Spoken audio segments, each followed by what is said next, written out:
가나안의 바람은 낮에는 메마르고 밤에는 별빛을 더 선명하게 만들었다.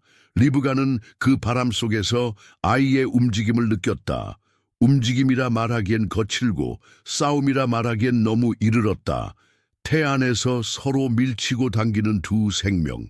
그녀는 이유를 알 수 없었다. 고요한 새벽마다 배 위에 손을 얹고 숨을 고르며 하나님께 물었다. 이 흔들림은 무엇입니까? 응답은 분명했다. 한 여인의 몸 안에 두 민족이 함께 있었고 장자라 불릴 큰 자가 작은 자를 섬기게 될 거라는 역사의 흐름을 거슬러 들려오는 선언이었다. 그 말은 불안이 아니라 방향을 주었다. 시작은 이미 정해졌고 남은 것은 그 길을 어떻게 걸을지였다. 해가 높이 올랐던 어느 날 먼저 나온 아이의 피부는 구릿빛을 넘어 붉은빛을 띠었고 온몸에 털이 많았다. 에서라는 이름이 주어졌다. 뒤이어 나온 아이의 손은 형의 발뒤꿈치를 움켜쥔 채였다. 작은 손은 놓지 않으려는 결의처럼 보였고 그의 이름은 야곱이 되었다. 그 순간부터 두 형제의 길은 달라지기 시작했다. 들판과 활, 짐승의 냄새를 사랑하게 될 형에서 천막과 조용한 불, 끓는 냄비의 소리에 익숙해질 동생 야곱. 아버지 이삭의 마음은 사냥한 고기를 가져오는 장자의 향취에 기울었고 어머니 리브가는 약속의 방향과 조용한 눈빛을 가진 작은 아들을 오래 바라보았다. 세월이 흘렀다. 추위가 깊어지던 저녁, 야곱은 끓는 죽, 냄비 위로 올라오는 김을 지켜보았다. 붉은 렌틸콩의 향이 천막 안을 채울 즈음 에서가 들판에서 돌아왔다. 땀과 먼지, 피와 흙이 뒤섞인 냄새. 그의 배는 고프고 걸음은 거칠었다. 그 붉은 것 좀 달라. 야곱은 숟가락을 들고 잠시 멈췄다. 단순한 형제의 청이 아니었다. 한번 정해지면 되돌리기 어려운 길목. 장자권을 오늘 나에게 팔아. 천막 안이 더욱 조용해졌다. 배고픔은 지금이었고 장자권은 보이지 않는 미래였다. 에서의 선택은 냄비에서 올라오는 김만큼이나 즉각적이었다. 그는 먹고 마시고 일상의 피로를 털어냈다. 그날의 포만감은 짧았고 선택의 무게는 길었다.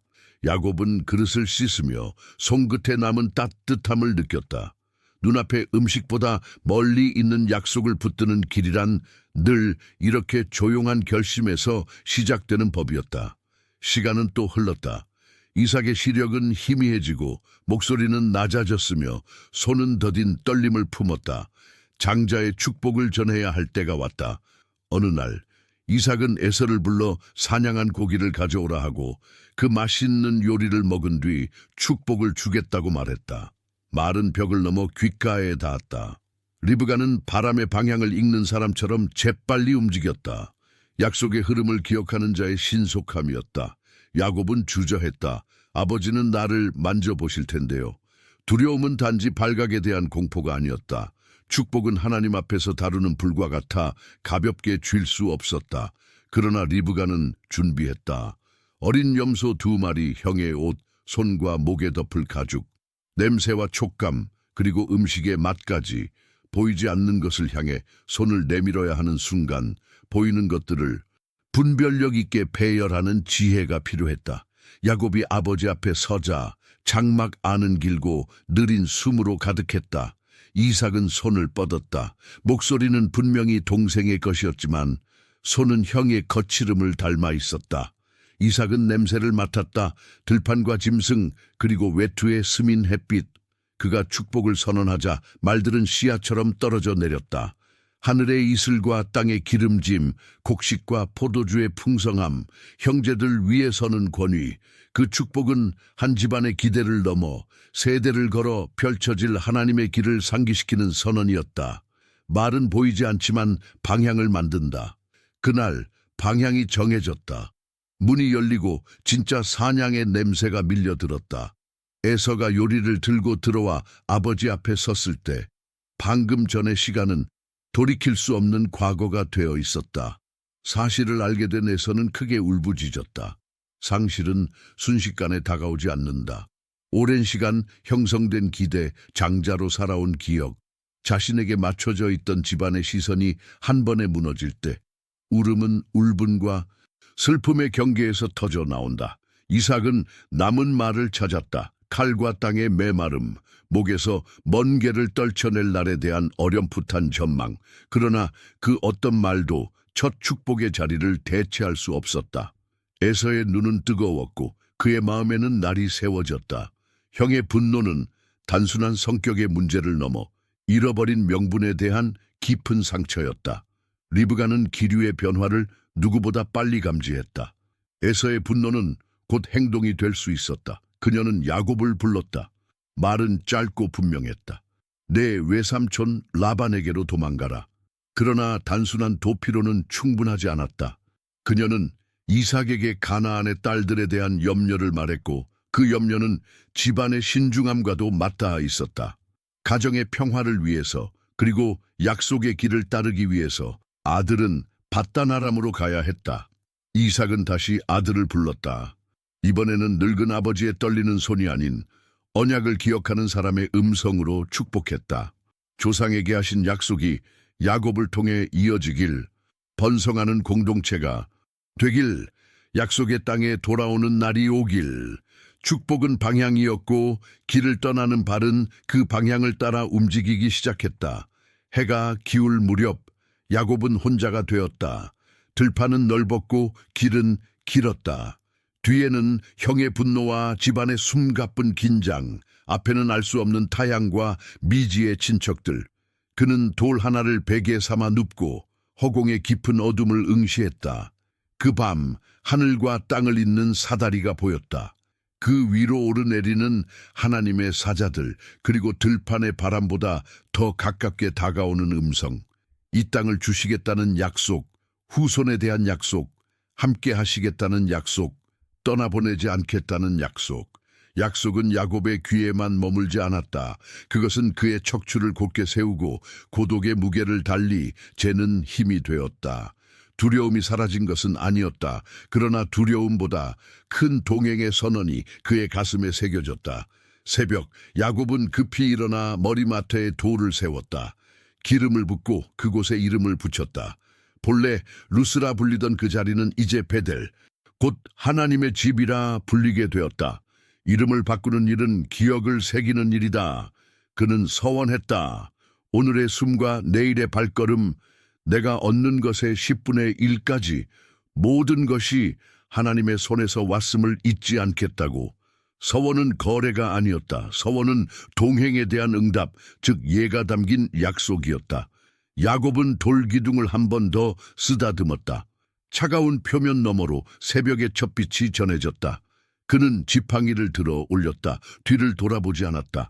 도피로 시작된 길이었지만 더 이상 도피만의 길이 아니었다.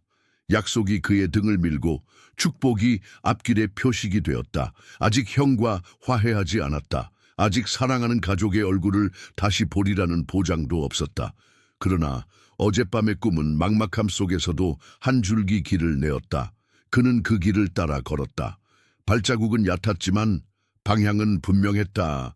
태에서부터 이어진 충돌, 식탁 위에서 드러난 선택, 장막 안에서 선언된 축복, 그리고 광야에서 들려온 약속, 이 모든 것이 한 사람의 등을 미러먼 길로 떠나게 했다. 야곱은 이제 약속을 품은 나그네가 되었고 베델의 돌은 그의 마음에 세워진 이정표가 되었다. 밧단아람까지의 여정은 시작되었을 뿐이다. 해가 떠오르며 들판의 이슬이 반짝였다. 야곱은 그 빛을 밟고 약속의 무게만큼 단단한 걸음으로 북쪽을 향해 발을 내디뎠다. 다음 고개 너머의 이야기는 아직 열리지 않았다. 그는 다만 오늘 받은 약속을 가슴에 지닌 채 걸어갔다. 사막의 새벽은 어둠을 얇게 벗기듯 밝아왔다. 베델의 돌기둥을 떠난 야곱은 북쪽을 향해 걸었고 고향의 흙냄새 대신 낯선 흙먼지와 양떼의 비린 숨결이 코끝에 맴돌았다. 길의 피로가 종아리를 무겁게 누르던 어느 날 그는 넓은 들판 한가운데의 우물가에 이르렀다. 입구는 큰 돌로 막혀 있었고 도착한 목자들은 서로 눈치만 보며 때를 기다리고 있었다. 모두가 모여야 함께 돌을 굴려야 덮개가 움직이는 법. 야곱은 그 질서를 알았지만 이방 나그네의 겸손으로 서성였다. 그때 저 멀리 햇빛을 등지고 걸어오는 한 여인이 보였다. 양떼가 그녀의 발자국을 따라 고르게 출렁거렸다. 이름은 라헬, 그의 외삼촌 라반의 딸이었다. 피로가 사라지는 듯 야곱은 우물 덮개에 손을 댔다. 기다림의 규칙을 깨지 않으려던 목자들이 놀랄 만큼 그는 홀로 돌을 굴려 물길을 열었다. 양들은 모굴대를 적셨고 라헬의 눈에 이 이방 청년은 갑작스러운 친족이었다. 야곱은 자신이 리브가의 아들이며 아브라함의 손자임을 알렸다. 말이 끝나기도 전에 라헬은 집으로 달려가 소식을 전했고 라반은 숨이 가쁘도록 뛰어와 조카를 껴안았다. 먼지를 털어내고 나그네의 어깨에 가족의 손길이 얹혔다. 하란의 집은 북풍을 막는 두터운 청화 깔끔한 마루로 단정했다. 라반의 말은 달콤했고 집안의 일은 늘 바빴다. 야곱은 머물렀다. 한 달 남짓 흐르는 동안 그는 자신의 손으로 말을 대신했다. 양을 돌보고 상처난 발굽을 손질하고 우물과 우리 사이의 길을 고르게 다듬었다. 일의 가치는 손이 안다. 라반은 그 손의 부지런함을 보았다. 네가 내 생질이라 하나 어찌 품삯 없이 일하겠느냐. 라반이 물었고 야곱의 시선은 이미 라헬에게로 가 있었다. 라헬은 들의 향기 같았다. 조용하되 단단하고 미소가 스며드는 사람. 야곱은 말했다. 라헬을 위해 7년을 일하겠습니다. 7년은 길었다. 그러나 사랑은 시간을 다르게 잰다. 한낮의 뙤약볕도 밤의 싸늘한 사막바람도 추적이는 양들의 울음도 라헬의 그림자를 떠올리면 하루가 금세 저물었다. 땀은 염분의 표식을 남겼고 손바닥은 거칠어졌다. 그러나 야곱의 마음은 더 단단해졌다. 일은 약속을 준비하는 가장 순한 훈련이었다. 그는 라헬을 사랑함으로 7년이 며칠같이 여겨졌다. 그 말이 그의 하루에 매일 새겨졌다. 마침내 혼례의 날이 왔다. 장막에는 노랫소리와 웃음소리가 흘렀고 빵과 포도주가 사람들의 입술을 녹였다. 밤이 내려앉자 신부는 휘장을 쓰고 조용히 안에 들었다. 별빛이 장막의 천을 스칠 때 사랑은 약속의 문턱을 넘어선 듯 보였다. 그러나 새벽의 빛은 숨겨진 것을 드러내는 법. 야곱이 눈을 떴을 때 그의 곁에 누워있는 이는 라헬이 아니라 레아였다. 눈이 부드럽고 말이 조심스러운 첫째 딸. 그는 장막을 박차고 나와 라반을 찾았다. 무엇이 이리하였나이까?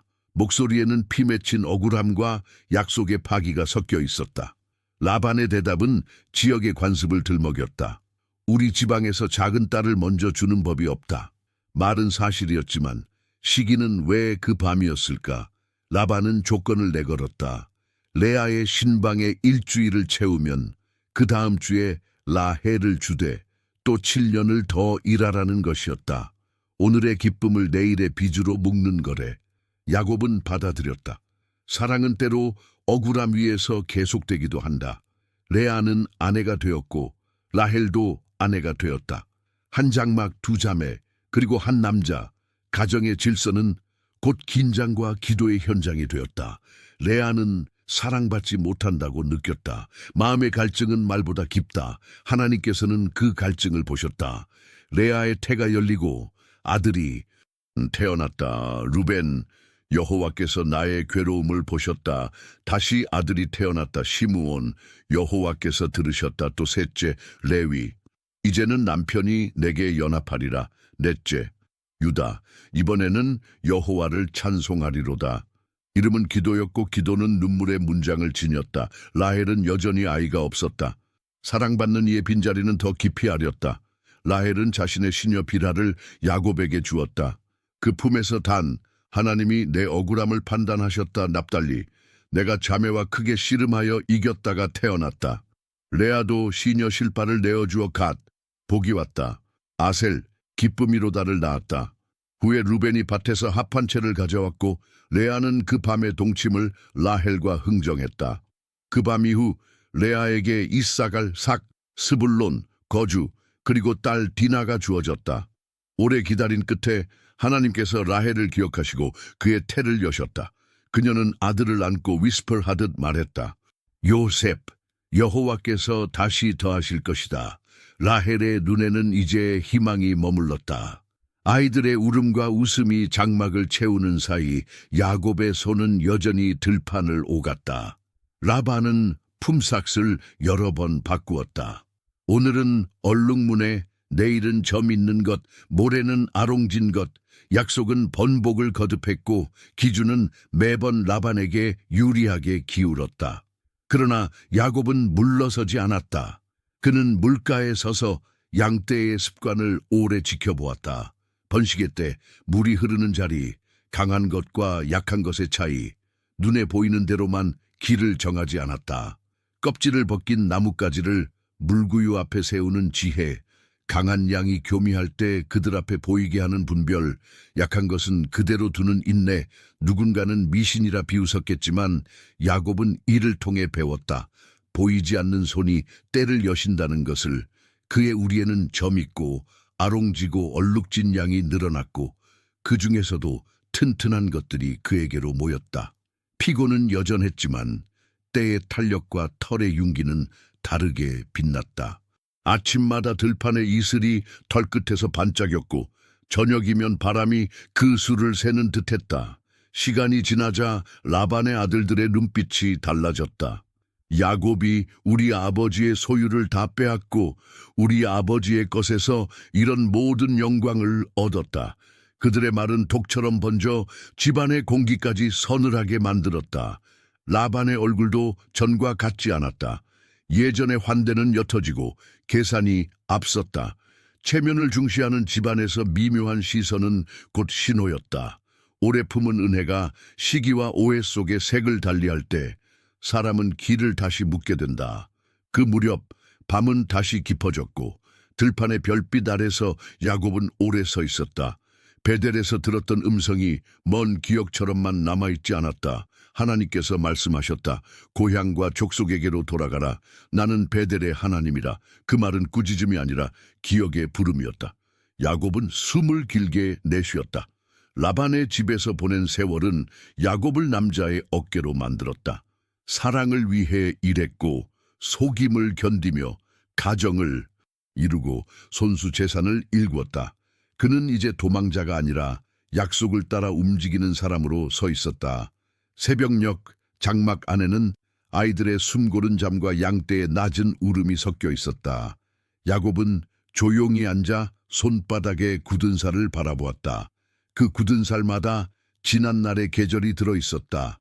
사랑으로 버틴 7년, 억울함을 삼킨 또 다른 7년, 아이들의 이름으로 이어진 기도, 우물가에서 배우고 들판에서 익힌 지혜, 그리고 이제 돌아가라는 부름.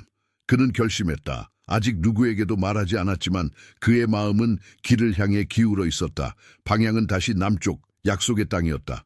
해가 떠오르기 직전에 희미한 청색이 장막의 천을 물들였다.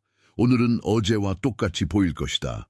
그는 여느 때처럼 양떼를 살피고 물구유를 정리하고 아이들의 이마에 손을 얹고 라헬과 레아의 눈빛을 살필 것이다. 그러나 마음의 나침반은 이미 돌아갈 날을 가리키고 있었다. 아직 짐을 싸지 않았고 아직 말하지도 않았다. 그럼에도 불구하고 결심은 발보다 먼저 길을 걷는다. 야곱은 조용히 일어섰다. 베델의 약속이 다시 그의 등을 밀고 있었다. 다음 장막에서 그는 아내들과 들판으로 나가 조용히 말을 건네게 될 것이다. 그러나 오늘은 그 결심이 새벽의 숨결 속에서 단단해지는 날이었다. 새벽의 공기가 장막천을 푸른빛으로 적실 때 야곱은 조용히 라헬과 레아를 들로 불러냈다. 양떼가 먼 들판에서 풀을 뜯는 소리가 낮게 깔려 있었고 밤사이 내린 이슬이 발목을 적셨다. 그는 두 아내에게 라반의 안색이 예전과 같지 않음을 말했고 그동안 품삯이 수차례 바뀌었으며 그러나 하나님께서 손의 수고를 돌아보사 재산을 늘려주셨음을 설명했다. 무엇보다 베델에서 들었던 그 음성이 다시 왔다는 것. 고향으로 돌아가라. 내가 너와 함께하리라. 라헬과 레아는 서로를 보았다. 그들의 눈에는 긴 세월의 피로와 가정의 질서를 붙들어온 여성들의 단단함이 함께 있었다. 마침내 라헬이 말했다. 하나님께서 당신에게 이르신 대로 하십시오. 그 말은 단순한 동의가 아니었다. 한 집이 방향을 정하는 순간이었다. 그날부터 발걸음은 바빠졌다. 아이들을 챙기고 양떼를 모으고 장막에 쇠장을 묶었다. 북쪽에서 불어오는 바람이 먼지를 일으키는 사이 가족과 제사는 조용히 하란을 떠났다. 떠남은 언제나 뒤돌아보게 만든다. 그러나 야곱은 지팡이를 더 꽉 쥐었다. 이 길은 도피의 연장이 아니라 약속의 회기였다. 그들이 길을 나선 지 며칠, 라반은 소식을 듣고 사람들을 이끌고 뒤쫓았다. 골짜기와 능선을 넘어 겔르앗 산지에서 그들을 따라잡았을 때 밤은 이미 깊었고 장막 사이로 불빛이 맥박처럼 흔들렸다. 그 밤 라반에게도 꿈이 주어졌다. 선악간에 야곱에게 말하지 말라. 새벽녘 라반은 야곱을 마주했다. 서운함과 분노, 체면과 부정, 후칭, 이 얽혀 그의 말은 매캐했다. 왜 몰래 떠났느냐? 왜 나로 하여금 딸들과 손자들을 입맞추지도 못한 채 보내게 하였느냐? 야곱은 숨을 고르고 답했다. 외삼촌을 두려워했습니다. 그러나 낮과 밤의 더위와 추위를 견디며 섬긴 세월을 하나님이 보셨습니다. 서로의 말 속에는 지나온 이야기의 길이가 묻어 있었다. 다툼의 끝은 경계짓기로 향했다. 그들은 돌무더기를 쌓고 기둥을 세웠다. 이 무더기의 이름은 갈르의 증거의 무더기, 또 미스바 서로 지켜보는 망대라 불렸다. 이 경계 넘어 서로 해치지 말자. 라반은 딸들과 손자들에게 입을 맞추고 돌아섰다. 바람이 돌무더기 위를 스쳐 지나가며 여기서부터는 각자의 길이라는 말 없는 표식을 남겼다. 라반이 떠난 뒤 야곱은 홀가분함보다 묵직한 침묵을 느꼈다. 돌아가야 할 곳이 가까워질수록 오래 미루어둔 문제가 발끝에 걸렸다. 형에서 그는 사람을 보내 형의 안부를 물었다. 사자들이 돌아와 전한 말은 짧았다. 에서가 400명을 거느리고 당신을 맞으러 옵니다. 말은 칼날 같았다. 야곱은 두 진으로 사람과 가축을 나누었다. 혹시 하나가 치면 다른 하나라도 남게 하려는 계산이 아니라 스스로의 두려움을 인정하는 정직한 대비였다. 그리고 그는 밤에 홀로 기도했다. 내 조부 아브라함의 하나님, 내 아버지 이삭의 하나님, 주께서 내게 돌아가라 하셨사오니 주의 말씀대로 나를 작은 자로 받아주옵소서. 내가 요단을 건널 때는 지팡이 하나뿐이었으나 이제 두 때가 되었나이다. 내 형의 손에서 에서의 손에서 나를 건지소서. 말마다 지난날의 낮과 밤이 섞여 있었다. 그는 또한 풍비박산날을 피하고자 선물의 대여를 준비했다. 염소와 양, 낙타와 송아지, 사이길마다 간격을 두어 형의 마음을 누그러뜨리려는 선의의 행렬이었다. 밤이 깊어졌고 그는 가족과 소유를 야복나루를 건너게 한 뒤 홀로 남았다. 고요가 납처럼 무거워질 즈음 누군가가 그에게 와 씨름하기 시작했다. 말이 없었다. 숨과 숨이 부딪히고 모래가 발뒤꿈치에서 튀었다. 시간은 늘어진 활시위처럼 팽팽했다. 도망자였던 날들, 사위였던 세월, 목자의 밤과 가장의 책임, 그 모든 것이 한 몸의 힘으로 응축되어 낯선 자와 맞붙었다. 동틀 무렵 그 사람이 야곱의 넓적다리 관절을 치니 다리가 풀리며 힘줄에 불이 났다. 그러나 야곱은 놓지 않았다. 날이 세려하니 노후라. 축복하지 않으면 놓지 않겠습니다. 그 대답은 고집이 아니라 약속의 사람으로 살겠다는 결연이었다. 그 사람이 물었다. 내 이름이 무엇이냐? 야곱입니다. 손목을 붙든 채 야곱은 숨을 몰아쉬었다. 내 이름을 다시는 야곱이라 하지 말고 이스라엘이라 하라. 네가 하나님과 사람과 더불어 겨루어 이겼음이니라. 그 말은 이름을 갈아 끼우는 명령이 아니라 존재를 새로 부르는 선포였다. 야곱은 그에게 물었다. 당신의 이름을 알려주십시오. 그는 답하지 않았다. 대신 야곱을 그 자리에서 축복했다. 야곱은 그곳의 이름을 브니엘이라 불렀다. 내가 하나님을 대면하였으나 내 생명이 보존되었다. 해가 떠오를 때 그는 넓적다리를 절며 나루터를 건넜다. 절음은 패배의 표식이 아니라 만남의 흔적이었다. 사람은 때로 상처를 통해 새 이름을 배운다. 다음 날 먼지. 기둥이 저쪽 지평선에서 일었다. 에서와 400명이 다가오고 있었다. 야곱은 대열을 세웠다. 몸으로 막을 수 없는 것을 마음으로 준비하는 시간이었다.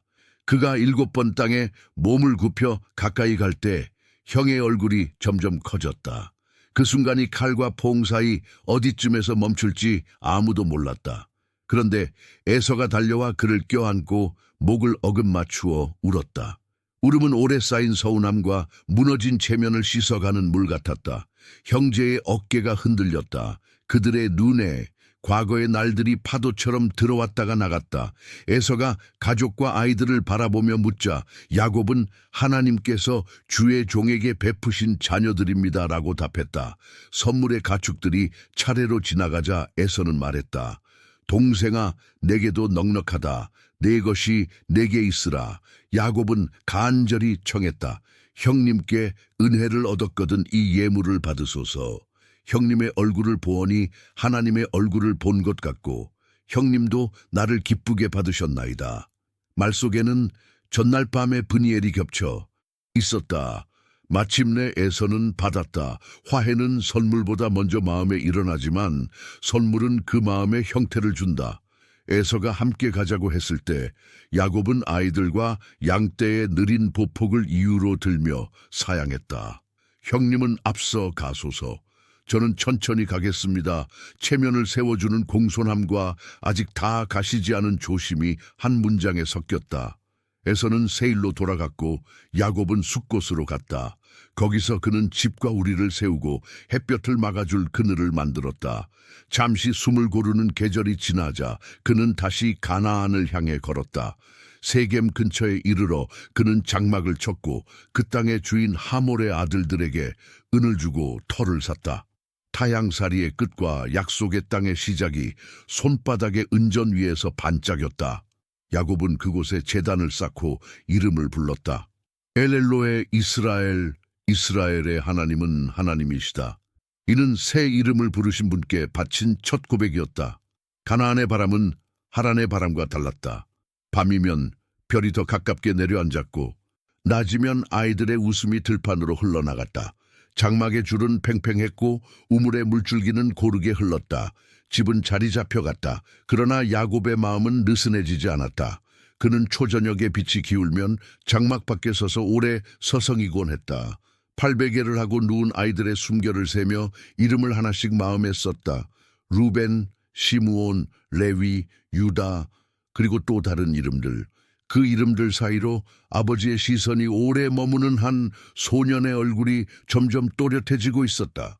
아직 꿈은 시작되지 않았다. 다만 이야기의 다음 장을 여는 조용한 기미가 집안의 공기처럼 서서히 차오를 뿐이었다. 그날 저녁 야곱은 제단 앞에 앉아 손바닥에 굳은 살을 가만히 쓰다듬었다. 하란에서 배운 기다림, 야복에서 받은 상처, 브니엘에서 얻은 새 이름, 그리고 세겜에서 쌓은 제단, 모두가 하나의 선으로 이어져 있었다. 뒤돌아보면 도망과 추격, 두려움과 화해가 서로의 자리를 교차하며 그를 여기까지 데려왔다. 앞을 내다보면 가정의 계절과 들판의 수확처럼 느린 것이 곧 큰일을 준비한다는 것을 알 수 있었다. 바람이 제단의 돌틈을 지나며 낮게 울었다. 그 소리는 약속의 땅이 내는 호흡 같았다. 밤이 깊어졌다. 아이들은 잠들었고 불씨는 붉은 숨을 내쉬었다. 야곱, 아니 이스라엘은 천막의 문턱에 앉아 하늘을 올려다 보았다. 하란에서 가져온 습관대로 그는 내일의 일을 마음으로 정리했다. 우물, 양떼, 장막, 아이들, 모든 것은 제자리를 찾아가고 있었다. 그리고 그는 알았다. 이야기는 이제 다른 방향으로 흐를 것이며 그 흐름 속에서 한 아들의 발자국이 또렷해질 것임을. 그러나 오늘 밤에는 그저 화해의 포옹과 새 이름의 무게를 품은 채 가나안의 별빛 아래에서 조용히 눈을 감았다. 가나안의 계절은 천천히 바뀌었다. 세겜 근처에 제단을 쌓고 한동안 머문 뒤 이스라엘 야곱네 집은 헤브론 골짜기에 자리를 잡았다. 장막의 줄이 팽팽하고 우물물은 고르게 솟았다. 밤이면 별이 가까워 보였고 아침이면 양떼의 울음이 낮은 안부처럼 들려왔다. 집안의 아이들은 키를 키웠고 이름들은 하루의 노동과 함께 불렸다. 그들 사이에서 아버지의 시선이 더 오래 머무는 한 소년이 있었다. 라헬이 낳은 처사들, 17의 요셉. 그는 형들의 걸음에 비해 아직 가벼웠고 어머니의 미소를 닮은 눈빛으로 장막과 들판 사이를 오갔다. 요셉은 종종 비라와 실바의 아들들과 함께 양떼를 돌보았다. 그러나 때때로 그는 보고 들은 것을 아버지에게 사실대로 전했다. 들판의 실수, 느슨한 순번, 허술해진 경계. 이는 아버지에게는 유익한 보고였지만 형들에게는 마음이 상하는 이야기가 되었다. 가족의 질서가 중요한 집안에서 말이 길다는 평판은 쉽게 쌓인다. 그럴수록 이스라엘은 더욱 요셉에게 마음이 움직였다. 긴 세월 끝에 얻은 아들이요, 약속의 기억을 떠올리게 하는 존재였기 때문이다. 어느 날 이스라엘은 요셉에게 특별한 옷을 지어 입혔다. 손목까지 늘어진 긴 소매, 여러 겹으로 정성스럽게 덧댄 천, 빛에 따라 미묘하게 달라지는 결이 있는 길고 귀한 옷이었다. 그 옷은 단지 보온을 위한 외투가 아니라 아끼는 마음과 기대를 드러내는 표식이었다. 들판에서 땀에 젖은 옷과는 결이 달랐다. 형들이 그 옷을 볼 때마다 가슴 속 어딘가가 까슬거렸다. 어깨에 얹힌 공평의 저울이 눈에 보이지 않게 기울어지는 듯했다. 형제의 사랑은 때로 작은 차이에서 금이 간다. 요셉은 그 금을 애써 보지 않으려 했고 형들은 그 금을 못 본 채 하려 했지만 틈은 바람을 불러들였다. 그 즈음 요셉은 꿈을 꾸었다. 꿈은 어제와 다른 빛으로 오늘을 물들였다. 그는 아침 식탁에서 조심스럽게 말을 꺼냈다. 형님들, 제가 꿈을 보았는데요. 형들의 숟가락이 잠시 멎었다. 우리가 들에서 곡식단을 묶고 있었는데 내 단이 일어서고 형님들의 단이 둘러서서 내 단에게 절하더이다. 그 말 속에는 허풍도 억지도 없었다. 그러나 듣는 귀에는 다른 울림이 되었다. 곡식단이 고개 숙이는 장면은 이 땅 어디서나 익숙한 풍경이었다. 한국의 논에서 벼 이삭이 익어 저절로 머리를 숙이듯 익음과 숙임은 때를 따라오는 법이다. 하지만 형들의 귀에는 숙임이 불편한 낱말이 되었다. 네가 참으로 우리를 다스리겠다는 말이냐? 웃음과 빈정거림이 섞였고 눈빛은 더 차가워졌다. 며칠 뒤 요셉은 또 다른 꿈을 꾸었다. 이번에는 해와 달과 11별이 그에게 절하고 있었다. 그는 숨길 줄 몰랐다. 꿈은 그에게 숨을 쉬는 것처럼 자연스러웠다. 그는 아버지 앞에서도 그 꿈을 말했다. 형들은 더 미워했고 아버지는 꾸짖었다. 이 무슨 꿈이냐? 나와 네 어머니와 네 형들이 땅에 엎드려 내게 절하겠느냐? 꾸짖음의 말끝에서 이스라엘은 한동안 침묵했다. 그의 마음은 겉의 꾸지람과 달리 속으로 곰곰이 새겼다. 아버지는 오래전에 들었던 약속의 목소리를 알고 있었다. 그 약속은 언제나 예상치 못한 방식으로 모습을 드러냈다. 그는 아들의 말을 책망했지만 그 말의 근원을 마음에 간직했다.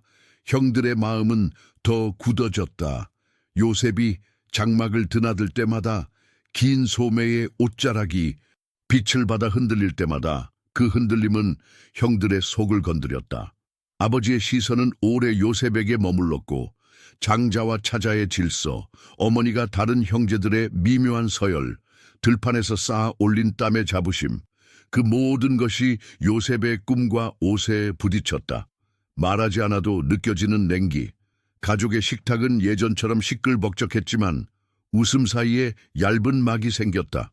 어느 날 형들이 세겜 들판으로 양떼를 이끌고 올라갔다. 장막에서 멀어진 그곳은 넓고 푸르렀다. 이스라엘은 헤브론 골짜기에서 요셉을 불렀다. 가서 네 형들과 양떼가 평안한지 보고 오너라. 그리고 소식을 가져오너라. 부탁은 부탁이자 신뢰의 표시였다. 요셉은 제가 다녀오겠습니다. 라고 답했다. 그는 긴 소매 옷 위에 겉옷을 하나 더 걸치고 물가죽과 빵을 챙겼다. 장막의 문턱을 넘을 때 라헬의 미소를 닮은 그의 눈빛이 잠깐 빛났다. 아버지의 손길이 그의 어깨에 짧고 단단하게 닿았다. 조심해라. 요셉은 고개를 끄덕였다. 헤브론에서 세겜까지의 길은 생각보다 멀었다. 들판은 비스듬히 경사졌고 낙타와 양의 발자국이 뒤엉킨 길은 한낮의 열기를 머금었다. 요셉은 발 아래의 흙과 바람의 냄새를 익혀갔다. 길가의 떨기나무에 매달린 작은 새의 울음, 멀리서 들리는 목자의 휘파람, 해가 기울 때 바위가 내는 온기, 어린 소년이 혼자 길을 배우기에 충분히 넓고도 적막한 길이었다. 세겜들에 닿았을 때 그는 형들의 모습을 찾았지만 보이지 않았다. 양떼의 흔적, 누군가 쉬어간 자리, 재가 식어가는 불씨만이 남아있었다. 그때 들판에서 한 사람이 요셉이 헤매는 것을 보았다. 낯선 이가 다가와 물었다. 무엇을 찾느냐? 요셉은 숨을 고르고 답했다. 제 형들을 찾습니다. 그들이 양을 치러 이 근방으로 왔는지 아십니까? 사내는 잠시 하늘을 쳐다보았다가 고개를 끄덕였다. 내가 들으니 그들이 도단으로 가자 하더라. 도단, 세겜에서 더 북쪽 언덕에 바람이 모였다가 흩어지는 곳. 요셉은 감사의 인사를 전하고 다시 길을 잡았다. 그의 걸음은 조금 더 빨라졌다. 형들을 빨리 만나 아버지께 안심을 전하고 싶었다. 긴 소매가 팔을 세우치며 흔들렸고 해는 서쪽으로 기울고 있었다. 도단으로 가는 길은 생각보다 더 험했다. 구릉을 오르내리자 숨이 가빴지만 요셉은 멈추지 않았다. 형들의 발자국을 찾고 양떼의 흔적을 쫓았다. 바람이 바위 틈을 지나며 내는 소리가 멀리서 들려왔다. 그 소리에 섞여 낮게 깔린 가축의 울음이 뒤따랐다. 그는 언덕 하나를 넘어섰다. 눈앞의 계곡 저편 긴 그림자 사이로 양떼가 군데군데 흩어져 있었고 몇몇 사람들이 앉아있거나 일어서 있었다. 익숙한 어깨와 걸음새, 요셉은 한눈에 형들의 등짝을 알아보았다. 요셉은 그 자리에 잠깐 멈춰섰다. 먼 길을 달려와 싸늘해진 손끝이 다시 따뜻해지는 것을 느꼈다. 아버지의 부탁과 자신이 품은 책임이 한 줄로 곧게 이어졌다. 그는 손으로 이마의 땀을 훔치고 깊게 숨을 들이마셨다. 긴 소매의 옷자락이 저녁 햇빛을 받아 금빛처럼 반짝였다. 그 빛은 소년의 설렘과 순수함을 그대로 드러냈다. 그는 손을 들어 저 멀리 형들을 향해 흔들었다. 아직 아무 일도 일어나지 않았다. 들판의 바람은 평온했고 양떼는 천천히 풀을 뜯었다. 요셉은 발을 떼어 형들에게로 내려가기 시작했다. 그의 가벼운 걸음에 맞춰 모래가 작게 흩어졌다. 그는 형들의 얼굴을 보고 싶었다. 세겜에 없던 까닭을 묻고 아버지께 전할 안부를 들으려 했다. 소년의 마음에는 여전히 꿈의 잔향이 있었다. 곡식단이 일어서던 새벽, 별들이 깊게 숨 쉬던 밤, 그 장면들은 그를 위로했고 길을 밝히는 등불이 되었다. 해가 더 기울어 언덕의 그림자가 길게 늘어졌을 때 요셉은 마침내 도단의 들판에서 형들의 무리와 양떼를 분명히 보았다. 바람이 옷자락을 스쳤고 그의 눈동자에 반가움이 번졌다. 그는 속으로 조용히 말했다. 형님들, 그리고 한 발짝 또 한 발짝. 그 사이에 저녁의 냄새가 깊어졌다. 이야기는 바로 여기에서 숨을 고른다. 다음 걸음이 어디로 향할지 소녀는 아직 모른 채로 그는 형제들을 향해 내려가고 있었다. 요셉은 언덕을 내려오며 손을 흔들었다. 저편에서 양떼를 지키던 형들의 그림자가 길게 늘어졌다. 바람이 옷자락을 세우칠 때 긴 소매의 옷은 저녁빛을 받아 반짝였다. 그 반짝임이 멀리서도 또렷했다. 형들은 그 빛으로 먼저 그를 알아보았다. 침묵이 잠깐 흘렀고 침묵 뒤에는 서로의 눈빛이 오갔다. 오래 쌓인 서운함과 비교의 기억, 꿈에 대한 불편함이 한데 엉킨 시간이었다. 저 꿈꾸는 자가 온다. 누군가 낮게 말했다. 마른 모래 위에 칼날처럼 마른 소리를 냈다. 들판의 공기가 묵직해졌다. 겉으로는 양떼를 살피는 몸짓을 했지만 그들의 마음은 하나의 결론으로 기울고 있었다. 여기 들짐승이 많은 골짜기가 있으니 그에게 무슨 일이 일어나도 누가 알겠느냐. 피곤과 질투, 자존의 상처가 섞인 문장들이 돌처럼 쌓여갔다. 그때 르우벤이 서둘러 나섰다. 장자의 눈에는 분노보다 더 먼 내일이 보였다. 피를 흘리지는 말자. 저기 빈 웅덩이가 있다. 그곳에만 던져두자.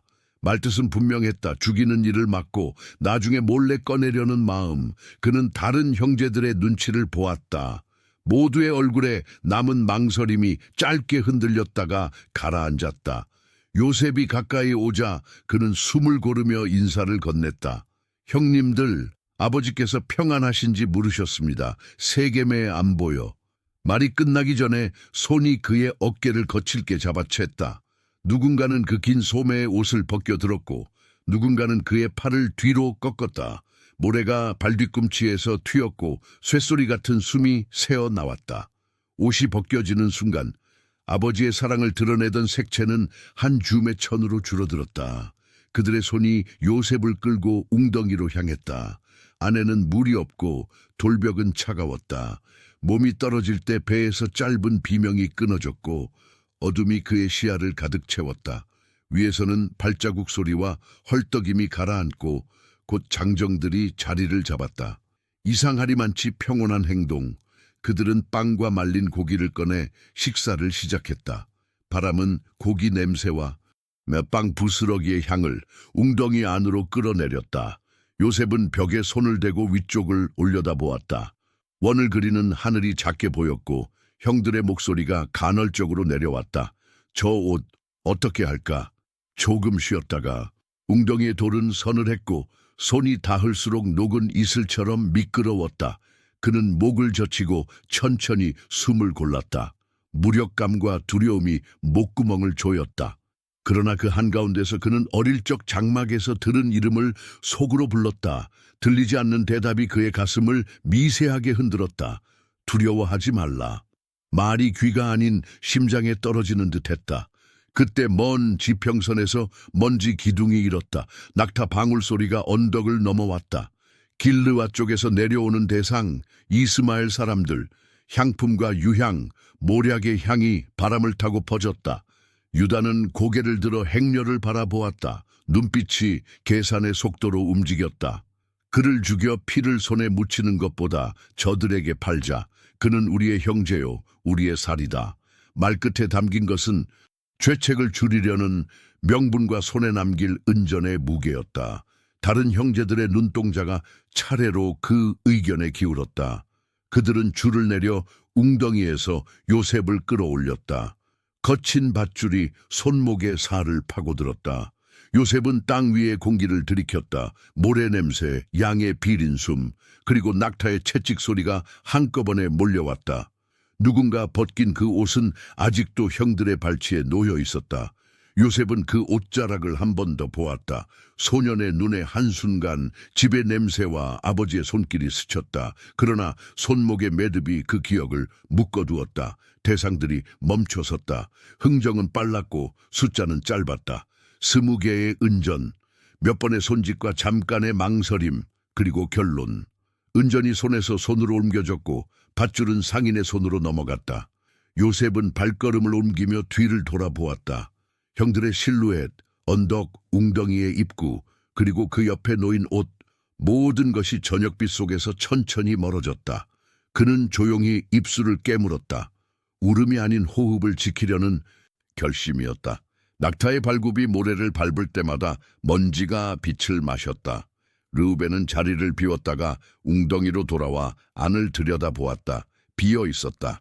그의 손이 머리카락을 움켜쥐었다. 옷깃을 찢는 소리가 산등성이에 퍼졌다. 그는 형들에게 달려갔다. 아이는 없구나. 내가 어디로 가랴. 그들의 눈빛은 잠시 흔들렸으나 이미 벌어진 일은 되감길 수 없었다. 그들은 급히 결정을 내렸다. 염소 한 마리를 잡아 그 피를 그 옷에 적셨다. 빛나던 옷은 순식간에 피의 색을 머금었다.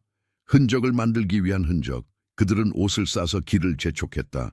해가 내려앉을 무렵 그들은 헤브론으로 돌아왔다. 장막 앞에서 그들은 그 옷을 펼쳐 보이며 묻듯 내밀었다. 우리가 들에서 이것을 발견하였습니다. 아버지의 것이 맞습니까? 질문은 사실상 선언이었다. 야곱의 눈빛이 옷에 꽂혔다. 손끝이 천을 더듬자 오래 만지던 결이 금세 알아보아졌다. 그는 그 자리에서 옷자락을 움켜쥐고 무너졌다. 내 아들의 옷이다. 악한 짐승이 삼켰구나. 말은 흙먼지처럼 거칠었다. 그는 옷을 찢고 허리에 벗을 두르고 재를 머리에 뿌렸다. 밤새 통곡이 장막을 흔들었다. 위로하려 모여든 자녀들의 손길을 그는 밀어냈다. 내가 슬퍼하며 스올에 내려가리라. 여명의 빛이 와도 그의 눈에는 밤이 가시지 않았다. 통곡은 며칠, 몇 달의 시간을 넘어 마음의 계절이 되었다.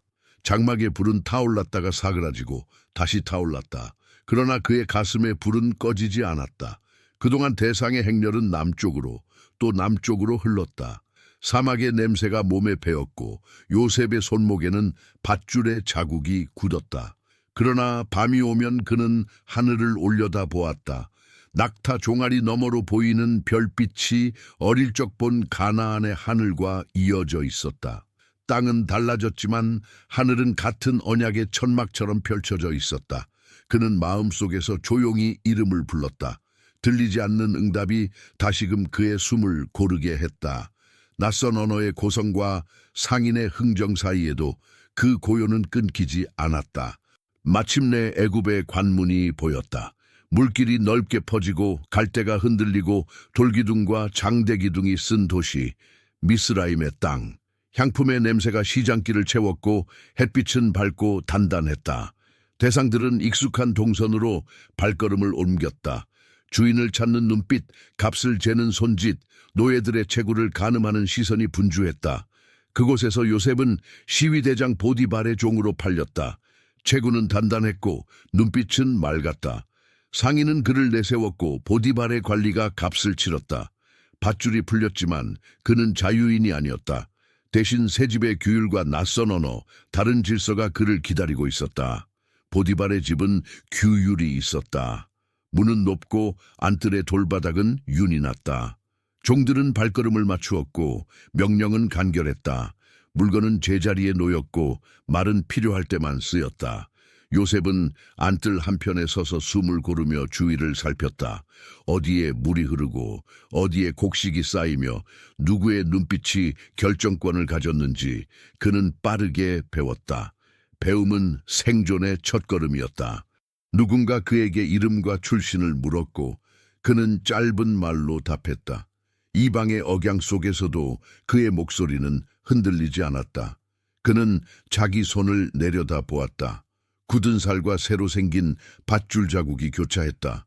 그 사이로 아직 지워지지 않은 꿈의 흔적이 얕게 빛났다. 밤이 되어 집안의 소리가 잦아들자 요셉은 하늘을 올려다 보았다. 가나안보다 낮고 넓은 애굽의 하늘에도 별은 떠 있었다. 오늘은 종이 되었고 내일의 길은 알 수 없다. 그러나 약속은 길의 상태가 아니라 동행하는 분으로 증명된다는 것을 그는 베델의 이야기를 전해 들으며 아버지의 눈빛에서 오래 배웠다. 손에 쥔 것은 아무것도 없지만 놓지 않은 것은 있었다. 고독 속에서 더 분명해지는 이름. 이제 그의 시간은 보이지 않는 곳에서 시작될 것이다. 아무도 보지 않을 때 드러나는 정직, 주인이 보지 않아도 지키는 성실, 권한이 없어도 선택할 수 있는 진실함. 이것들이 그의 어깨 위에 올랐다. 가나안의 들판에서 시작된 꿈은 낯선 궁정의 그림자 아래에서 새로운 모양을 시험받게 될 것이다. 그리고 그 시험은 아직 말하지 않는다. 오늘 밤은 다만 이방의 집 마당에서 별빛을 올려다보는 한 젊은 종의 조용한 숨으로 끝난다. 애굽의 햇빛은 돌기둥 위에 번들거리는 윤을 남겼다. 보디발의 집 안뜰은 질서로 움직였다. 항아리는 같은 간격으로 놓였고 곡식은 바람이 드는 창가에서 고르게 말랐다. 요셉은 이 낯선 질서를 빠르게 배웠다. 어디에서 물이 돌고 누구의 한마디가 이를 움직이며 어떤 길로 짐이 드나드는지 그는 보디발의 눈에 띄지 않게 그러나 핵심을 정확히 붙들었다. 일을 맡기면 깔끔했고 맡긴 것 이상을 돌려주었다. 집안의 곡식이 늦지 않았고 장부의 숫자가 틀리지 않았으며 종들의 발걸음이 고르게 맞춰졌다. 보디발은 점점 더 많은 것을 요셉에게 넘겼다. 집과 밭, 창고의 열쇠, 장정들의 배치, 상거래의 시기. 그는 자신이 먹는 음식 외에는 무엇에도 손대지 않을 만큼 요셉을 신뢰했다. 집은 눈에 띄게 형통해졌다. 들판에 수확이 일정했고 가축의 새끼들이 잘 살아남았다. 아침마다 안뜰에 물그릇에 비친 하늘은 맑았고 저녁마다 종들의 표정에는 안도감이 번졌다. 보디발은 고개를 끄덕였다. 여호와가 그와 함께 하신다. 그는 이름을 정확히 알지 못했지만 보이지 않는 복이 흐른다는 것을 알았다. 그 무렵 보디발의 아내는 이 새로 온 히브리 청년을 눈여겨보았다. 그의 눈빛은 흔들리지 않았고 손은 단단했으며 말은 짧고 분명했다. 처음에는 스쳐 지나가는 시선이었다. 그러나 시간이 쌓이자 그 시선은 머무름이 되었고 머무름은 부름이 되었다. 어느 날 그녀는 고요히 말했다. 나와 함께 눕자. 말은 낮았지만 그 낮음 속에 권세의 습관이 섞여 있었다. 요셉은 숨을 고르고 고개를 저었다. 주인께서 집안의 모든 것을 내 손에 맡기셨습니다.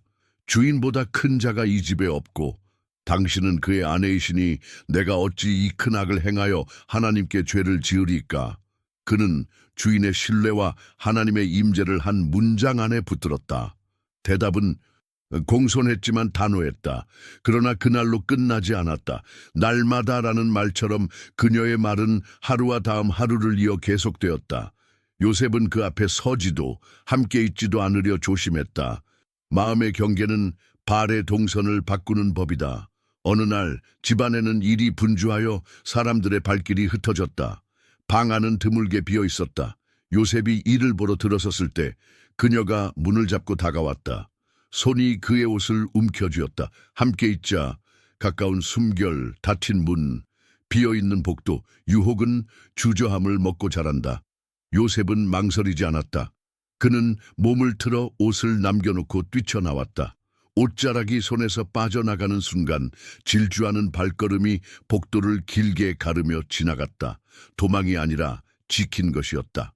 주인의 신뢰, 하나님 앞의 정결, 보이지 않는 자리에서의 본심. 그녀는 손에 남은 옷을 내려다 보았다. 곧 목소리를 높여 종들을 불렀다. 히브리 사람이 우리를 능욕하려 내게 들어왔도다. 말은 빠르게 모양을 바꾸었다. 두려움과 분노, 자존심과 모욕감이 뒤섞인 이야기. 보디발이 돌아왔을 때 그녀는 같은 옷자락을 증거로 내밀었다. 당신이 우리에게 데려온 히브리 종이 나를 모욕하려 하였습니다. 말은 마치 이미 이루어진 사실처럼 단정했다. 보디발의 얼굴이 굳어졌다. 분노가 먼저 올라왔다. 그러나 그는 이 집의 공기와 요셉의 날들을 알고 있었다. 그럼에도 집안의 평판과 아내의 말, 체면과 질서의 무게가 그를 밀었다. 그는 요셉을 잡아 왕의 죄수들이 가두는 곳에 넘겼다. 철문이 닫히는 소리가 짧은 번개처럼 귀를 때렸다.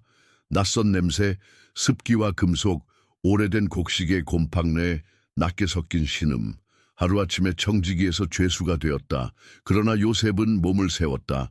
눈앞에 칠흑 같은 어둠에도 그는 오래전에 배운 이름을 속으로 불렀다. 보이지 않지만 가까운 숨, 멀리 있지만 곁의 손길. 그는 그분의 임재를 다시 붙들었다. 감옥의 책임자는 사람을 보는 눈이 있었다. 요셉에게 작은 일을 맡겼다. 물동이를 옮기고 숫자를 세고 배식을 정리하는 일. 실수가 없었다. 작은 일을 정확하게 끝내는 사람에게 일은 잘하고 신뢰는 붙는다. 곧 그는 죄수들의 배치와 필요한 물품의 분배, 기록의 점검까지 맡게 되었다. 책임자는 그가 하는 모든 일을 살피지 않았다. 왜냐하면 형통이 그를 통해 흘렀기 때문이다. 어둠 속에서도 성실은 빛이 되는 법이다. 어느 날 왕의 술 맡은 관원장과 떡 굽는 관원장이 죄를 얻어 이 감옥으로 내려왔다. 그들의 표정에는 피로와 불안이 묵직하게 드리워져 있었다. 아침 점호를 하던 요셉은 유난히 그들의 낯빛이 어두운 것을 보았다. 오늘 어찌하여 얼굴에 근심의 빛이 있나이까? 관원장들은 눈을 마주치더니 조용히 말했다. 우리가 꿈을 꾸었으나 해석할 자가 없도다. 요셉은 잠시 하늘을 올려다보듯 마음을 들었다. 해석은 하나님께 있지 아니하나이까? 청컨대 내게 말씀하소서. 먼저 술 맡은 관원장이 말했다. 내 꿈에 내 앞에 포도나무가 있었는데 그 나무에 3가지가 있고 싹이 나고 꽃이 피고 포도송이가 익었더라. 내 손에 바로의 잔이 있어. 내가 그 포도를 따서 바로의 잔에 짜서 그 손에 들였노라. 꿈의 리듬이 입술에서 또렷했다. 요셉은 고개를 끄덕였다. 그 해석은 이러하니 세 가지는 사흘이라. 사흘 후에 바로가 당신의 머리를 들고 당신을 본직에 회복하리니 당신이 전에 하던 것 같이 그의 잔을 그의 손에 드릴 것입니다. 관원장의 눈빛이 미세하게 떨렸다. 희미한 빛이 그의 얼굴에 번졌다. 요셉이 덧붙였다. 당신이 잘 되시거든 나를 생각하고 내게 은혜를 베풀어 이 사정을 바로에게 아뢰어 이 집에서 나를 건져 주소서. 나는 히브리 땅에서 끌려온 자요. 여기도 옥에 갇힐 일을 하지 아니하였나이다. 말은 지나친 원망이 아니라 사실의 간결한 진술이었다. 그는 부탁을 무겁게 늘리지 않았다. 다만 기억해달라는 부탁, 잊히지 않기를 바라는 소망. 떡 굽는 관원장이 이 해석을 좋게 보고 말하였다. 나도 꿈에 내 머리 위에 흰 광주리가 3개 있고 그 윗광주리에 바로를 위하여 만든 각색 구운 음식이 있는데 새들이 내 머리 위 광주리에서 그것을 먹더라. 요셉은 잠시 눈을 감았다가 떴다. 진실은 길을 돌아가지 않는다. 그 해석은 이러하니 새 광주리는 사흘이라.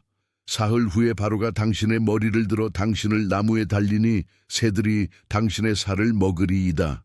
말은 무겁고 방 안의 공기는 잠시 멈춘 듯했다. 요셉의 목소리는 흔들리지 않았지만 눈빛에는 연민이 서렸다. 진실은 잔인하지 않으나 때로는 아프다. 사흘이 지났다. 바로의 생일이 되어 신하들을 위한 잔치가 열렸다. 왕은 술 맡은 관원장을 본직에 회복시켜 잔을 손에 들게 하였고 떡 굽는 관원장은 형벌을 받았다. 감옥의 뜰로 소식이 파도처럼 전해졌다. 요셉은 조용히 고개를 숙였다. 기쁘고 슬픈 소식이 한날에 겹쳤다. 그는 술 맡은 관원장을 떠올렸다. 잘 되시거든 나를 생각하소서. 그 부탁이 관원장의 마음에 남아 오늘 누군가의 귓가에 닿기를 바랐다. 그러나 날이 바뀌고 달이 흘러도 감옥의 문은 그대로였다. 관원장은 요셉을 기억하지 못했다. 잔과 임무, 왕과 궁정, 복귀의 분주함 속에서 부탁은 밀려났다. 이름 없는 죄수의 목소리는 궁의 소리들 사이에서 희미해졌다. 이침은 생각보다 조용하게 온다. 요셉은 저녁마다 철창 너머의 하늘을 올려다보았다. 별은 여전히 제자리에 떠 있었다. 사람에게 잊혀져도 하나님께 잊히지 않는다는 사실이 그의 가슴을 지탱했다. 그는 다음 날의 물동이를 또 옮겼다. 배식을 맞추고 숫자를 확인하고 울컥한 마음을 무릎 꿇어 가라앉혔다. 성실은 도착지가 아니라 오늘의 선택이었다.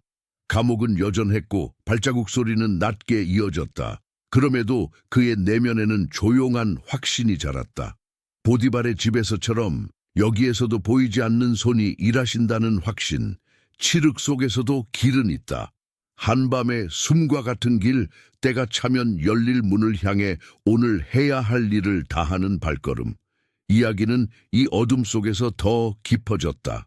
그리고 아직 아무도 모르는 곳에서 왕궁에 한편의 작은 금이 가고 있었다. 그러나 그 일은 내일의 것이다. 오늘 밤 요셉은 감옥의 돌벽에 등을 기대고 이침과 동행 사이에서 조용히 눈을 감았다. 감옥의 밤은 길었다. 이침은 소리 없이 새우며들어 요셉의 하루의 그림자를 드리웠다. 그러나 어느 날 궁정의 한가운데에서 파문이 일었다. 왕 바로가 꿈을 2번 꾸었다. 나일 강가에서 살진 7 암소가 풀을 뜯다가 그 뒤를 이어 흉하고 파리한 7 암소가 올라와 살진 소들을 삼켜버렸다. 또 하나의 꿈, 곡식 이삭이 7 통통하고 좋은 이삭은 바람에 반짝였고 그 뒤에 마르고 동풍에 말라버린 이삭 7이 나타나 좋은 이삭을 삼켰다. 아침이 되자 왕의 마음이 요동쳤다. 박수와 지혜자들이 불려왔으나 누구도 꿈의 뜻을 열지 못했다. 그때 술 맡은 관원장이 손으로 이마를 짚었다. 오늘 내가 나의 허물을 기억합니다. 그는 감옥에서 만난 히브리 청년에 대해 아뢰었다. 꿈을 말하니 그대로 되었던 그 날을 곧 요셉이 감옥에서 끌려 나왔다. 수염을 깎고 옷을 갈아입고 그는 왕 앞에 섰다. 바로가 물었다. 내가 꿈을 꾸었으나 해석할 자가 없다. 들으니 너는 꿈을 들으면 해석한다 하더라. 요셉은 고개를 숙였다. 이는 나에게 있지 아니하고 하나님께서 평안한 대답을 바로에게 하시리이다. 꿈은 하나였다. 일곱은 7해. 먼저 오는 풍년이 7해, 그 뒤를 잇는 극심한 흉년이 7해, 흉년이 그 풍년을 잊게 하리라. 요셉은 덧붙였다. 이제 바로께서는 명철하고 지혜 있는 사람을 택하여 애굽 땅을 다스리게 하소서. 풍년의 5분의 1을 거두어 성읍에 저장하게 하소서. 말은 단정했고 길은 분명했다. 바로와 신하들이 서로를 보았다. 이 사람만큼 하나님의 영에 감동된 자를 우리가 어찌 찾을 수 있으랴. 왕은 인장 반지를 빼어 요셉의 손에 끼웠고 세마포 옷을 입히고 금사슬을 목에 걸었다. 둘째 병거에 태우니 전령들이 외쳤다. 무릎을 꿇으라! 바로가 말했다. 나는 왕좌에서만 너보다 크니라. 풍년이 시작되자 땅은 힘껏 내주었다. 나일의 물길이 제때 넘치고 물러서고 밭은 알곡으로 가득 찼다. 요셉은 성읍마다 곡간을 세워 그 땅에서 거둔 것을 그 성읍 안에 저장했다. 곡식은 바다에 모래같이 많아져 수를 셀 수 없었다. 그 사이 요셉에게 온의 제사장 보디베라의 딸 아스낫이 아내로 주어졌다. 두 아들이 태어났을 때 그는 이름으로 자신의 길을 기록했다. 장제게는 메우나세, 하나님이 나의 모든 수고와 아버지의 온 집을 잊게 하셨다. 차자에게는 에브라임, 하나님이 나를 나의 고난의 땅에서 번성하게 하셨다. 그리하여 7해가 가고 바람의 냄새가 달라졌다. 동풍이 더 뜨겁게 불어왔고 땅은 마르기 시작했다. 흉년은 애굽뿐 아니라 모든 땅에 퍼졌다. 사람들은 애굽으로 내려와 양식 곡식을 구했다. 요셉은 모든 곡간의 문을 열고 갑과 질서로 곡식을 내주었다. 그때 가나안에서도 굶주림이 집들의 문턱을 넘어섰다. 헤브론 골짜기의 장막에서 이스라엘은 아들들을 불렀다. 내가 들으니 애굽에 곡식이 있다. 가서 거기서 사오라. 베냐민 라헬이 낳은 막내 많은 두고 형제 10명이 길을 떠났다. 애굽의 곡식 관문에 서 있는 총리에게 그들은 얼굴을 대고 엎드렸다. 요셉은 그들을 보는 순간 피가 거꾸로 솟는 듯했다. 형들의 어깨 걸음 목소리, 세월이 흘렀어도 알아볼 수 있었다. 그러나 그들은 요셉을 알아보지 못했다. 애굽의 언어, 차고 높은 자리, 통역을 사이에 둔 말, 모든 것이 그를 감추고 있었다. 요셉은 마음을 다잡고 엄한 목소리로 말했다. 너희는 정탐꾼이로다. 이 땅에 틈을 보려고 왔느니라. 형제들은 급히 부인했다. 우리는 한 아버지의 아들들입니다. 12이었으나 하나는 없어지고 막내는 아버지 곁에 있습니다. 그 말에 요셉의 속이 요동했다. 하나는 없어지고 그들의 말 사이에 자신이 있었다. 요셉은 그들을 사흘간 가두었다. 사흘 후 그는 말에 무게를 달리 두었다. 나는 하나님을 경외하노니 이렇게 하라. 너희 중 한 사람만 머물고 너희는 곡식을 가지고 가서 너희 집안의 굶주림을 구하라. 그 후 막내 아우를 데리고 오라. 그러면 너희의 말이 진실함을 알겠고 너희가 죽지 아니하리라. 형제들은 서로를 바라보며 속삭였다. 요셉은 통역을 사이에 두고 들었으나 말의 뜻은 그대로 가슴에 박혔다. 우리가 아우에게 죄를 지었도다. 그의 마음의 괴로움을 보고도 듣지 아니하였으므로 이 고난이 우리에게 임하도다. 르우벤이 덧붙였다. 피를 흘리지 말자 하지 아니하였더냐. 그들은 자신들의 말이 총리의 귀에 들어갈 거라 생각지 못했다. 요셉은 자리를 돌아 눈물을 삼켰다. 그가 다시 돌아와 시므온을 그들 앞에서 결박하게 했다. 요셉은 명하여 그들의 자루에 곡식을 채우고 각 사람의 돈을 도로 자루에 넣게 하며 길에 필요한 양식을 주게 했다. 형제들은 세상에서 가장 무거운 곡식을 이고 떠났다. 무게가 아니라 마음이. 길 위에서 한 사람이 자루에 아구를 풀고 나귀의 먹이를 주려다 은전이 입구에서 반짝이는 것을 보았다. 내 돈이 다시 왔다. 형제들의 가슴이 덜컥 내려앉았다. 하나님이 우리에게 어찌 이 일을 행하셨는가. 죄책감과 두려움은 작은 징조에도 큰 울림을 낳는다. 헤브론에 돌아와 그들은 아버지에게 모든 일을 아뢰었다. 그 땅의 주가 엄하게 우리에게 말씀하고 우리를 정탐꾼이라 하였나이다. 막내를 데리고 오라 하여 시므온을 붙잡아두고 우리에게 곡식을 주었나이다. 그들이 자루를 열어 보이니 각 사람의 돈뭉치가 그 속에 있었다. 이스라엘의 얼굴에서 피가 가셨다. 너희가 나로 자식들을 잃게 하는도다. 요셉도 없어지고 시므온도 없어졌거늘 이제 베냐민까지 데려가겠다고. 모든 것이 나를 치는구나. 르우벤이 말하였다. 내 두 아들을 죽여도 좋사오니 베냐민을 내 손에 맡기소서. 내가 그를 데리고 돌아오리이다. 그러나 이스라엘은 고개를 저었다. 내 아들은 너희와 함께 내려가지 못하리니 그의 형은 죽고 그만 남았도다. 만일 너희 가는 길에서 그에게 재난이 미치면 너희가 내 백발로 슬픔 가운데 스올로 내려가게 하리라. 시간이 흘렀다. 흉년은 멈추지 않았다. 곡식 푸대는 가벼워지고 항아리의 바닥이 드러났다. 집안의 어린 것들의 숨이 얕아지고 가축의 울음이 야위었다. 유다가 조용히 아버지 앞에 섰다. 그의 말은 흥정이 아니라 자신을 내어놓는 언약이었다. 그 아이를 나와 함께 보내소서. 우리가 곧 가리이다. 내가 그의 담보가 되어리니 내게서 그를 찾으소서. 내가 그를 아버지께로 데려오지 아니하면 내가 영원히 죄를 지리이다. 우리가 지체하지 아니하였더라면 벌써 2번 갔다 왔으리이다. 이스라엘은 오래 침묵했다. 손바닥에 굳은 살을 쓰다듬고 별이 낮게 내려온 밤들을 떠올렸다. 잃어버린 아들, 묶인 아들, 그리고 지켜야 할 막내, 흉년의 바람은 장막의 틈새를 파고들었다. 마침내 그는 고개를 들었다. 그리하라. 이 땅의 아름다운 소산을 그릇에 담아 그 사람에게 예물로 가지고 가고 너희 손에 갑절의 돈을 가지고 너희 자루 아구에 다시 넣어있던 돈도 다시 가져가라. 혹 잘못이 있었을까? 하노라. 너희 아우를 데리고 그 사람에게로 다시 가라.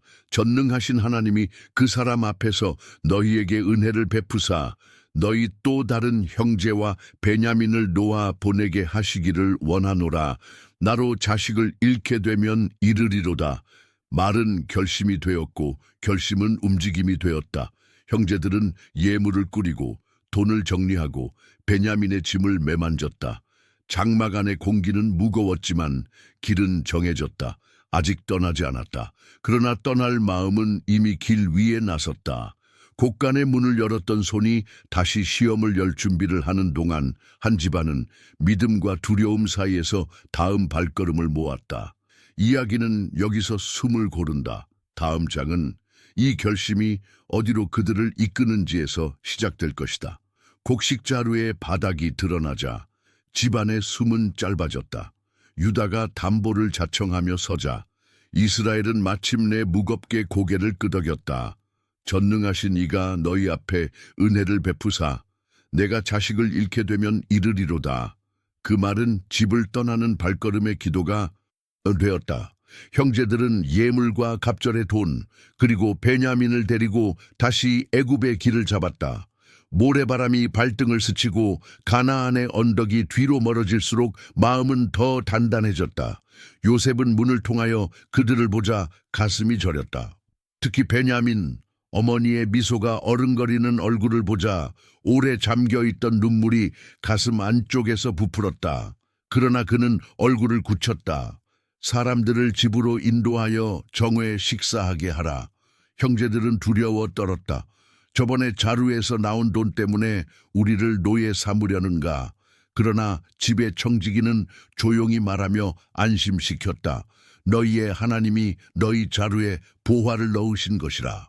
시므온이 풀려 나왔고 물이 그들의 발을 씻겼다. 식탁이 준비되고 자리가 나이 순으로 배열되었다. 형제들은 서로를 보며 놀랐다.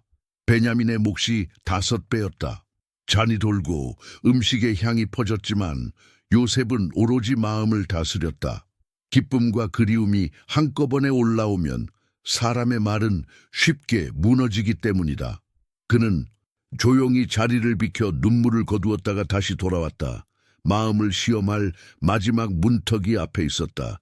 새벽 형제들이 곡식을 싣고 떠날 채비를 하자 요셉은 청지기에게 낮게 명하였다. 그들의 자루에 곡식을 가득 채우고 각자의 돈을 돌려넣되 은자는 막내의 자루에 넣으라. 길이 한참 가고 선급의 탑이 멀어졌을 때 청지기가 추격해 외쳤다. 어찌하여 선으로 갚은 자에게 악으로 갚느냐? 잔을 훔쳤느냐? 형제들은 단호히 부인했다. 누구에게서 잔이 나오면 그는 죽고 우리는 종이 되리이다. 자루가 큰 자루부터 작은 자까지 열렸고 마지막 베냐민의 자루에서 은잔이 반짝였다. 땅이 꺼지는 듯했다. 그들은 옷을 찢고 모두 돌아섰다. 도망치지 않았다. 사랑은 책임으로 돌아선다. 요셉 앞에서 유다가 앞으로 나섰다. 그의 말은 변명이나 흥정이 아니었다. 약속 앞에 자신의 목을 내어놓는 고백. 주여, 우리는 아버지의 늙은 아들을 사랑합니다. 그의 형은 없어지고 그의 생명은 아이의 생명과 결박되어 있나이다. 내가 그 아이를 아버지께로 데려오지 아니하면 내가 내 평생 아버지께 죄를 지리이다. 청컨대 그 아이 대신에 종이 되어 여기 있게 하시고 그 아이를 그의 형제들과 함께 올려보내소서. 한 문장마다 먼 길의 숨, 아버지의 떨리는 손, 장막의 밤들이 얹혔다. 요셉은 더는 버티지 못했다. 그는 사람들을 물리고 소리내어 울었다. 애굽의 집들이 그 울음을 들었다. 나는 요셉이다. 아버지께서 아직 살아 계시느냐? 형제들은 말을 잃었다. 죄책과 두려움이 한순간에 몰려와 발을 붙들었다. 요셉이 다가가 그들을 안았다. 나를 이곳에 판 것은 당신들이 아니라 하나님이십니다. 생명을 구원하시려고 나를 먼저 보내셨나이다. 그는 말만이 아니라 눈물과 팔로 그들을 받아주었다. 죄의 고백 위에 은혜가 길을 냈다. 오래 쌓인 이 눈물로 풀리며 상처는 여전히 상처였지만 더 이상 칼이 아니었다. 요셉은 서둘러 일을 꾸렸다. 아버지를 모시고 이리로 오십시오. 고센 땅에 거하시며 기근의 해를 함께 지나십시다. 수레와 양식이 준비되었다. 형제들은 애굽의 수레와 선물, 곡식을 싣고 가나안으로 향했다. 장막에 다다라 소식을 전했을 때 이스라엘은 믿지 못했다. 그러나 수레와 물건들을 보고 그의 심령이 살아났다. 조카다, 내 아들 요셉이 지금까지 살아있으니 내가 죽기 전에 가서 보리라. 길 떠나기 전 부엘세바에서 그는 제사를 드렸다. 밤에 음성이 임했다. 두려워하지 말라. 애굽으로 내려가기를 내가 거기서 너를 큰 민족이 되게 하리라. 내가 너와 함께 내려가겠고 정녕 너를 다시 데리고 올라올 것이며 요셉이 그 손으로 내 눈을 감기리라. 애굽 들판의 끝자락에서 요셉은 병거를 몰아 나아갔다. 먼지 기둥 넘어 수레 위에 앉은 늙은 아버지의 모습이 보였다. 그는 달려내려 아버지의 목에 매달려 오래 울었다. 아버지, 이스라엘은 아들의 등을 두드렸다. 이제 죽어도 조카도다. 내가 네 얼굴을 보았으니 네가 살아있도다. 상실의 밤들이 빛으로 바뀌는 순간 두 사람의 어깨가 떨렸다. 요셉은 형제들과 아버지를 고센에 정착시켰다. 바로 앞에서 이스라엘은 나그네의 세월을 짧게 말했고 왕은 그들에게 좋은 땅을 허락했다. 기근의 해 동안 요셉은 백성들의 씨앗과 땅 곡식을 질서로 돌렸다. 아버지는 손을 얹어 요셉의 두 아들 므낫세와 에브라임에게 복을 빌었다. 오른손이 의외로 둘째에게 얹혔을 때 요셉이 바로잡으려 하자 이스라엘이 고개를 저었다. 나도 안다. 그러나 작은 자가 큰 자보다 커질 것이다. 그는 아들들에게도 각기 말로 유산을 남겼다. 축복은 재산의 분배가 아니라 길의 방향을 유산으로 남기는 일이었다.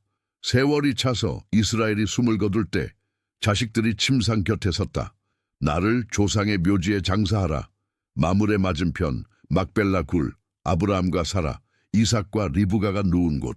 애굽의 수레와 기마대가 길을 열었고 큰 애도가 길을 따라 흘렀다. 그들은 가나안에 이르러 아버지를 장사하고 다시 애굽으로 돌아왔다. 그러나 돌아온 뒤 형제들의 마음이 흔들렸다. 혹시 요셉이 우리를 미워하여 우리가 그에게 행한 모든 악을 갚지 않을까? 그들은 사람을 보내어 아버지의 유언을 내세워 용서를 구했다. 요셉은 그 말을 듣고 울었다. 그들은 엎드려 말했다. 우리는 당신의 종들입니다. 요셉이 부드럽게 대답했다. 두려워하지 마십시오. 내가 하나님의 자리에 있습니까? 당신들은 나를 해하려 하였으나 하나님은 그것을 선으로 바꾸사 오늘과 같이 많은 생명을 구원하게 하셨나이다.